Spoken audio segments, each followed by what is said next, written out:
Why do they constantly tell me that? They constantly say that. And I feel like parents and loved ones say that too all the time. But my grandmother like paused the conversation and took a moment because I was kind of just telling her about what was going on, what I was doing, what I was working on. And she kind of just was like, yeah, we were just thinking about you. And we're just like, we just want you to make sure you're being safe with all that you're doing because, you know, I do show up unapologetically and authentically in some spaces that there are intense amount of hate around black people being black. And I say that because there's a difference between being a black person and showing up as black in white spaces versus being a good black, meaning you're talking the way they want you to talk, you're acting the way they want you to act. You're not acting like I don't know how to put this in a different way, but you're not acting like a traditional urban and black person. You're not acting ghetto.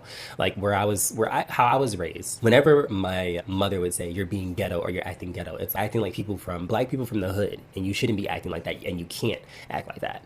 So showing up like that, or showing up in my femininity, showing up as being gay, not being this blend in, died down, washed over version of gay that is showing up left and right currently. I express my femininity from the way that I dress, the way that I talk, my mannerisms.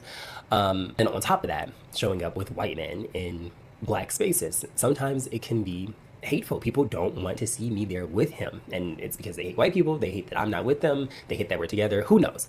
But all that being said, I'm like, okay, I get it now. That's why they are so concerned. That's why they say it so much to me. Like, even to the point where my grandfather was like, maybe you should carry a gun. And I'm just like, okay, I just don't go to spaces where I don't feel safe.